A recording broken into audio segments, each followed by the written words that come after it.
to Kabbalat Shabbat. And we're going to start with Leigh, who is going to give us a Devar Torah. Leigh, welcome.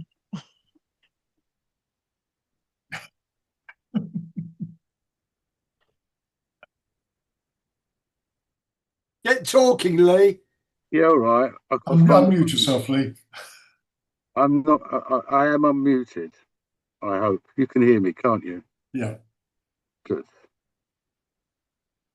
Oh, right.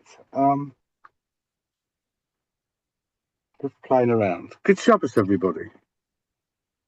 I forgot what I was going to say. Oh, as you all know, there are 613 mitzvahs. What might be less commonly known is that there are actually 7 mitzvahs which are defined as rabbinic mitzvahs. And they are, 7 rabbinic mitzvahs, and they are reciting Hallel, lighting Shabbos candles, lighting Hanukkah candles, reading Megillah Esther, washing your hands before you eat, making an Eruv, and making brachas on anything that is of benefit to you, like when you have food. Those are the 7 rabbinic mitzvahs. So in fact, there are 620 mitzvahs, sort of, if you, that's the point. So just hold on to that fact. I'm going to come back to it later. There's an idea in Jewish theology about what happens to your soul when you die.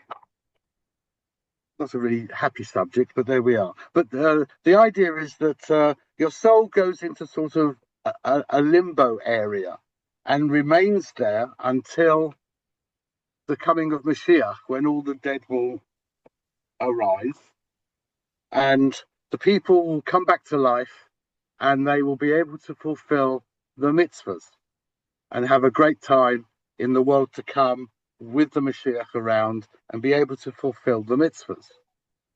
Interestingly, in this week's Sedra, but it's not the only place it's mentioned, there is a particular punishment that is mentioned called the punishment of Kores.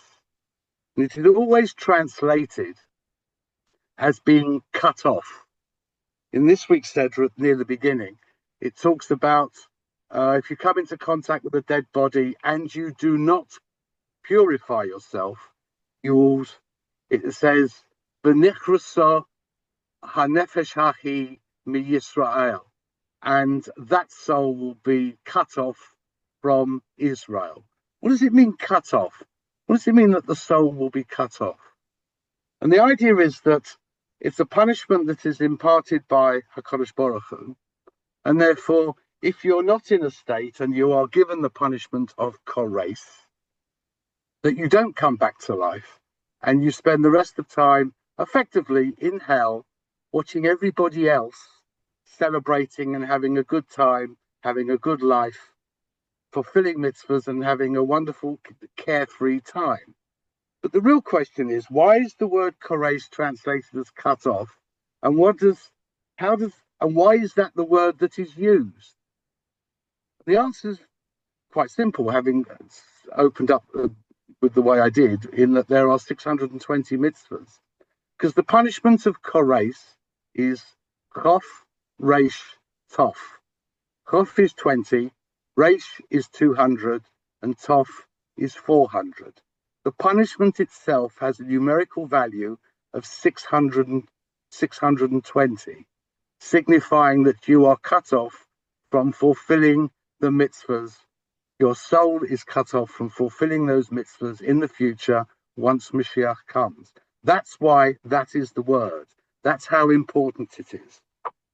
So the bottom line, while the Sedra is full of all sorts of stuff, is try and keep yourself clean, try and be good, and do the things that you're supposed to do.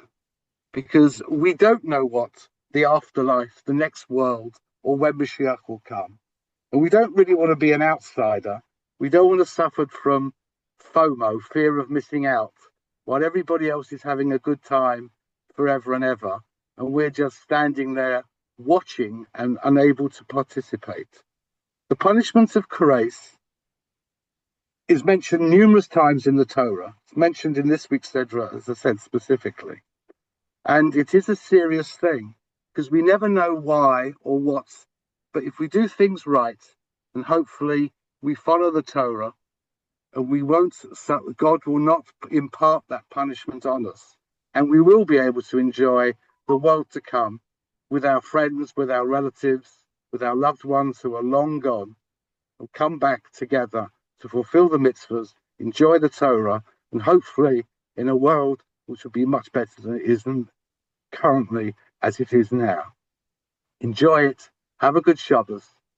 Shabbat Shalom, everybody. Thank you. Shakayach. Thank you, Leigh, for Thank that you, very Leigh. different angle on things. Thank you very much.